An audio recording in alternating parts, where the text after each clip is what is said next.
Hi guys, welcome to Problems of the Week 5. Our theme this week is camping. So let's take a look at Monday. Monday's problem says, during the 5th grade camping trip, 9 students can sleep in each cabin. All boys or all girls must sleep in each cabin. If there are 70 boys and 76 girls in the 5th grade, how many cabins will be needed to house all of the students?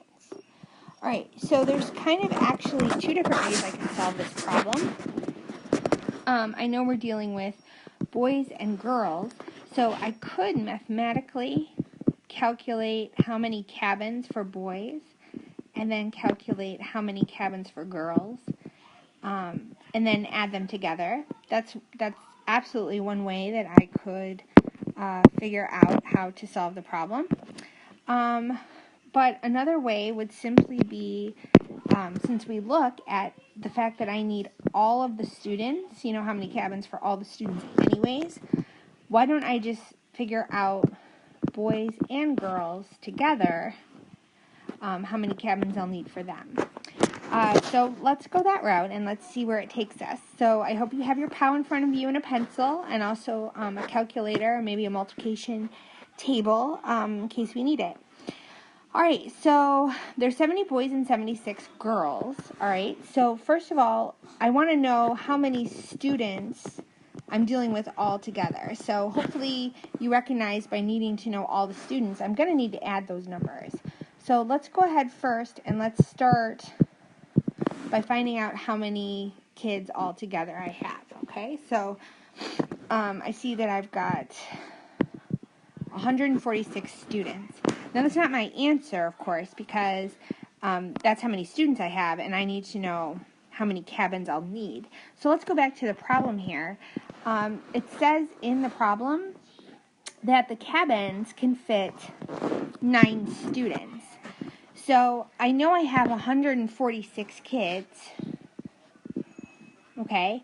And if the cabins can fit 9 students each, would I add, subtract, multiply, or divide that? Alright guys, this is POW Week 5, and our theme this week is camping. Grab your POW, a pencil, and a calculator, and let's get going.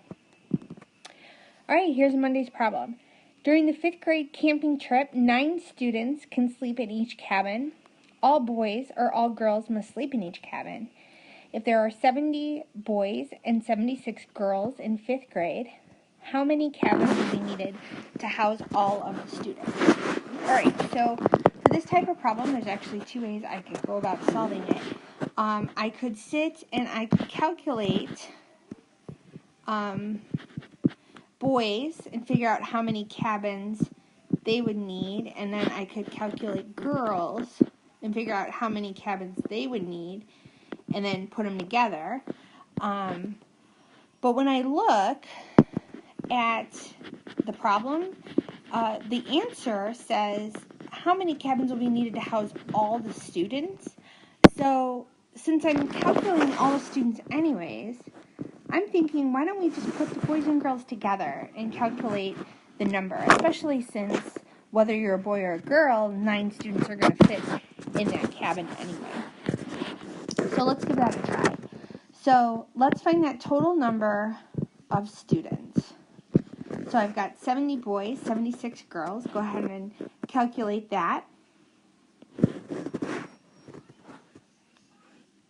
So that's my total number of students. And we should have gotten 146. Now, that's not my answer. That's just how many students I have all together. Now I need to take those students and I need to put them into groups of 9. Why 9? Because that's how many fit in a cabin. So I can fit 9 in that cabin, 9 in that cabin, 9 in that cabin. You see what I'm doing? So mathematically, how could I figure out how many cabins I'm going to need? Would I add, subtract, multiply, or divide? If you said divide, you're in good shape. You need to divide that problem. That should give you the number of cabins you'll need to house all of the students. Good luck. All right, here's Tuesday's problem. It says the camping trip costs $25 per student. If there are 146 students going on the trip, how much money will the 5th grade class need in all? All right, so I see that I'm going to need to find an in-all amount. So let's go back and see what we have here. All right, so it looks like it's $25 per kid, per student. So that means $25 for one kid, $25 for another, $25 for another. All right, and I'm going to need to calculate how many is it for 146. Now, I don't know about you, but adding 25 146 times does not sound appealing, nor does it seem like a good use of our time, right? No one's got time for that. So we need a quicker way. If I'm adding the same number repeatedly, what operation could I perform? Would I add, subtract, multiply, or divide? If you said multiply, you're in good shape. So let's take our 146 students. Let's multiply that by my $25, and that should give us how much we need in all. All right, here's Wednesday. Jim's sleeping bag is 5 feet long, Jorge's sleeping bag is 2 yards long, and Steven's sleeping bag is 68 inches long. Whose sleeping bag is the longest? All right, this problem is chock full of issues. First of all, I see that I am dealing with 3 different measurements, feet, yards, and inches. That's like comparing apples and oranges. It's very hard to compare those, especially if you're unfamiliar with them. Alright, so to successfully figure out a problem where you have all of these different units of measure, you're going to want to do some converting. So here's what you need to figure out, my friends. Feet, yards, and inches, you have to know some basic measurements of them. Now, you have to know that feet is going to be larger. Wait, let me go back and reorganize that. All right, sorry about that. Okay, so what I was trying to say, I was going to organize it in order, but it didn't work out that way. A yard is going to be greater than a foot, which is greater than an inch, okay? So some basic things that you're going to need to know is that in a yard, there's 3 feet, okay? And in a foot, there's 12 inches. And that'll be important when we go to convert them, okay? So 1 yard is 3 feet, 1 foot is 12 inches. So when we think about feet, yards, and inches, like how do I know what to convert them all to? The best rule of thumb, in my opinion, is I can convert them to the smallest unit of measure, because I can always make feet and yards something smaller. I can't always make inches something bigger. You know what I mean? So I try to take the biggest piece and chop it into the little piece possible. So what that means is I'm going to change the yards and the feet both into inches. So let's start, since yards is bigger, let's start with that. All right, so first of all, I need to convert yards to feet. Okay, now remember, I said in 1 yard is 3 feet. So I've got 2 of those. So 2 times 3 is going to give me 6 feet.